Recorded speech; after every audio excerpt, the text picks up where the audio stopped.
Online holiday orders are streaming in, but supply chain chaos is causing panic this season. There are 77 container vessels waiting in California's San Pedro Bay. It's a record high, but some of those ships are unscheduled container charters with no docking appointment. The ports of Los Angeles and Long Beach announcing they'll fine shipping companies for each container they leave on the dock starting the 1st of November. The trucker shortage in the U.S. is at an all-time high, 80,000 according to new data released this week. But Amazon has made some unusual big moves to avoid the worst of it. Los Angeles, those 79 vessels sitting out there, up to 45 days. Amazon's latest venture that I've been tracking in the last 2 days, it waited 2 days in the harbor. For years, Amazon has chartered its own cargo ships, a tactic that retailers like Walmart, Home Depot, and Costco are trying this season. Amazon is also making its own containers, doubling down on workers and warehouses, even leasing long-haul planes for the first time to expedite high-priority goods from China to the U.S. They've been anticipating this.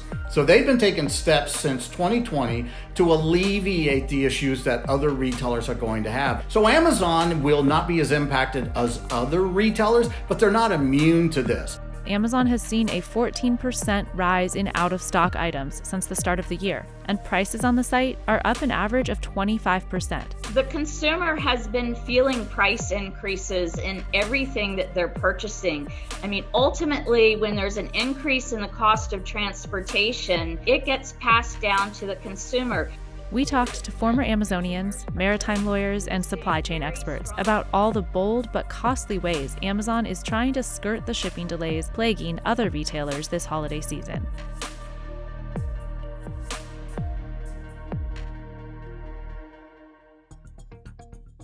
Across every node of the complex, winding shipping journey, Amazon has been investing tens of billions to control as much of the process as possible.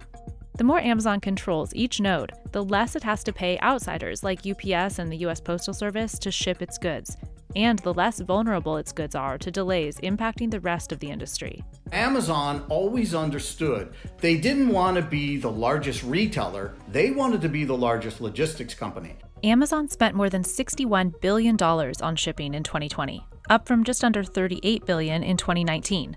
And Amazon is now shipping 72% of its own packages, up from less than 47% in 2019. And the more Amazon ships, the more data it gathers at every potential pain point of the process. They're watching what's going on an hourly basis globally. So when anything changes in terms of a cost increase of one mode of transportation versus another, then Amazon has the ability to say, you know what, shipping container is so high, it's actually cheaper now for us to fly product via a cargo aircraft. Let's break down the complexities of the supply chain by looking at the journey of a holiday gift ordered on Amazon. Months or weeks before your order, Amazon uses data to predict what will sell and where, and orders those items early, at bulk prices, often from China. There, Amazon packs the bulk orders into shipping containers and orchestrates the best journey across the ocean based on the value of the goods and where they need to go. This step is referred to as first mile. Most often, the shipping containers are loaded onto massive 14,000 container cargo vessels, the most cost-effective option, sharing space with goods from up to thousands of other companies. About 40% of the time, the vessels are headed to the ports of LA or Long Beach, on a journey taking between 25 and 40 days right now, at least 10 days longer than normal. Once there, they typically sit for days, and right now up to months, waiting for available dock space and workers. Once there's availability, port workers unload the containers onto trailers or chassis, which are also in short supply, then move the containers around on port property until they're ready to be picked up by one of Amazon's 50,000-plus semi-truck trailers or contractors, and brought that middle mile to one of its 260-plus fulfillment and other facilities. It's stored here until you place an order, and one of Amazon's 260,000 global drivers or its partners at UPS or the Postal Service pick it up for that last-mile delivery. The first real bottleneck happening in this process is where to put the bulk orders of goods for their journey across the ocean. A decade ago, containers were in such oversupply that excess boxes were repurposed as houses and entire business parks. Now, containers are so scarce that the price to ship one has gone through the roof. Prior to the pandemic, it would cost about $1,200 to ship a container from China to Los Angeles. Today, it's about $20,000 for just one container. One of the reasons that there's a shortage of containers is just the imbalance of where trade is. And so if you have a lot of imports coming in, you're moving those containers from the port inland. And one of the challenges is then getting those empty containers back. So Amazon is making its own 53-foot containers in China, using a company called CIMC, which makes similar containers for Walmart. In early October, hundreds of Amazon's own containers arrived at the port of Houston on the Star Ligra. Amazon has produced probably somewhere in 5,000 to 10,000 of these containers over the last 2 years I've been tracking it. When they bring these containers in to U.S. soil, once they unload them, guess what? They get to be used in their domestic system, in their rail system. They don't have to return them to Asia like everyone else does. By them creating their own containers, they are essentially guaranteeing that that equipment is going to be available for them. Lauren Began was working at the Federal Maritime Commission when Amazon first registered with the agency in 2015. The first indication it was exploring its own ocean freight business to give it more control over the shipping journey of certain goods. Amazon wouldn't disclose details of its ocean freight program, but says it's increased ports of entry by 50% this season, expanded network partnerships, and doubled container processing capacity. Amazon and other retailers are getting creative with ocean freight, from repurposing old vessels and chartering their own, because congestion at the busiest U.S. ports is at record levels. This is really taking a lot of capacity off the market because you have fewer ships available. Why? Because they're sitting so long to be unloaded. One solution is to simply call at a less busy port. But to control the route, a company needs to charter its own vessel. So that's exactly what Amazon has been doing for years. You can pull into much smaller ports, the port of Everett, Washington, for example, or Houston or New Jersey, those ports that have the lowest congestion and the fastest offload times. Amazon's been experimenting with chartering vessels since 2017, quietly acting through a Chinese subsidiary as a global freight forwarder, helping move goods across the ocean for its Chinese sellers, who pay to be part of the Fulfilled by Amazon program. Internally, Amazon dubbed this Project Dragon Boat. They're doing over 10,000 containers per month of the small and medium-sized Chinese exporter. Amazon's volume as an ocean vendor, that's right, you heard me correct, they're considered an ocean vendor, would rank them in the top 5 transportation companies in the Trans-Pacific. This season, a handful of other major retailers, Walmart, Costco, Home Depot, IKEA, and Target, are also chartering their own smaller vessels to bypass the busiest ports and get their goods unloaded sooner, and sometimes repurposing ships usually meant for other jobs. The real purpose of these vessels, when they were built, was not containers. It was really lumber, chemicals, grain, agricultural products. But because of the ingenuity and creativity and lack of space, Amazon and many other smart people have quickly figured out how to convert some of these multi-purpose vessels to containers. You've got those fringe vessels that used to be $10,000 a day. They're now $150,000. And you can't do like a 1-month lease. Everybody's got a captive audience now, right? And so now that you've got to lease that thing, I've heard, for as much as 4 years. To understand why extravagantly expensive deals to charter smaller, older vessels make sense right now, let's talk about different sized container ships and why some ports are backed up while others aren't. A traditional 20-foot container is referred to as a TEU, or 20-foot equivalent unit, although most containers used today are 40-foot, equivalent to 2 TEUs. Cargo vessels are measured by how many TEUs can fit on board. Ultra-large container ships bringing goods to the U.S. from Asia can carry up to 20,000 TEUs, and they're primarily limited to ports on the West Coast because they can't fit through the Panama Canal. Although freight rates are at a record high, prices are lowest on these big shared vessels, making them popular. And only certain ports can handle vessels that size.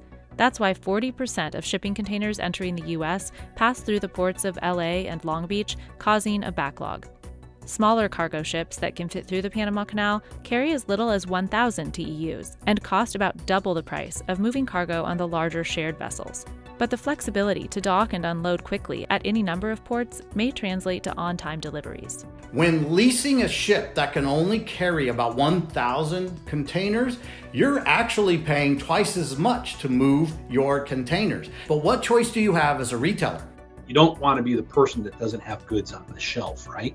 You don't want to be the CEO that's explaining to Wall Street that you made that decision or didn't have those goods. So we're moving our hottest selling items this time of year that also bring the highest margins. For those high margin goods, there's another way Amazon is bypassing ports altogether. Since 2016, Amazon has been building its Amazon Air cargo fleet, saying it'll reach 85 leased and owned aircraft this season. They fly out of 42 U.S. airports, totaling at least 164 flights per day, with some additional flights out of Canada and Europe. Now, amid the current challenges, Amazon is reportedly looking to lease at least 10 larger, long-haul planes that can hold 25% more volume and have traditionally been used to fly across the North Pacific, getting goods from China to the U.S. One of the converted Boeing 777s can carry 220,000 pounds of cargo, equivalent to the cargo that can fit inside about 5.5 fully loaded 20-foot containers. Most of the small 1,000 container freighters being chartered by Amazon and others can hold 180 times that, with the biggest cargo ships carrying more than 3,600 times what the planes can hold. Wouldn't it be easier just to move all that product, say, from Asia to the US in a cargo plane? No, it can cost over $1 million in certain cases to lease and fly a cargo plane. It's a very, very expensive endeavor.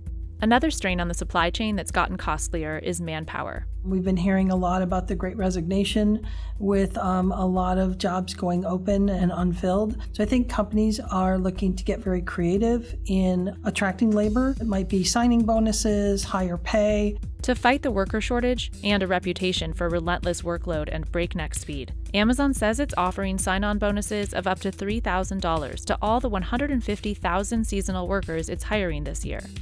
Last year, it hired 100,000 seasonal workers. That 50,000 increase in employees this year over last year is probably people to do the unloads. You know, they've got these containers coming in the last second. Man, they want to unload those goods and get them on the shelves in the fulfillment centers as quickly as possible. The seasonal workers are unloading and loading, picking and packing at more than 250 new facilities Amazon says it's opened in the U.S. just in 2021, a clear indication that it planned far ahead for the final bottleneck in the supply chain backlog, warehouse capacity. Their goal is this: be within 10 to 15 minutes of 100%, or at a minimum 90% of the population in the United States, to where they can make deliveries to basically all the customers and deliver just about anything. While Amazon may be well positioned to avoid the worst of it, the global supply chain remains vulnerable to future backlogs and shortages. Okay, here we go. In November, President Biden signed into law a $1.2 trillion infrastructure bill that aims to help, with $17 billion for improvements at ports and $66 billion toward freight and passenger rail over the next 5 years. In October, he also unveiled a plan to run operations at the ports of Los Angeles and Long Beach 24/7. In total, that will almost double the number of hours that the port is open for business from earlier this year. It's wonderful to have 24/7 as one of the solutions, but what does that mean? I mean, now it just means that the next part, maybe the warehouses, are going to be overflowed with all these goods that are coming in. 24/7 port operations and chartering private vessels also worsens another related problem: the massive amount of carbon created by all this congestion. When you have more smaller ships carrying only 1,000 cargo containers, you're generating much more emissions from having more smaller ships that frankly have less efficient engines than these massive cargo ships. One solution may lie in greater collaboration. At any given time, there are tractor trailers moving back and forth on highways that are only a quarter loaded. And right beside it is another truck and trailer going to the exact same location. If you combined supply chains, if you collaborate, you would be removing thousands of trucks from the road. Two of the country's biggest importers of goods by container ship have already started collaborating on the last mile portion of their supply chain. Home Depot is outsourcing its same and next day deliveries to Walmart in New Mexico, Texas, and Arkansas. As for Amazon, shipping for third parties is already part of its strategy to keep scaling its massive logistics empire. One of the next phases that Amazon could potentially get into is actually selling container space to the Fords or GMs or the Chryslers of the world. What Amazon's going to do is say, look at the capacity we have. We have planes that are only going to be 25% full or 50% full. We will sell that capacity to our competitors, to other companies. That then pays for the operational costs. It's really smart on Amazon's part how they've been doing this.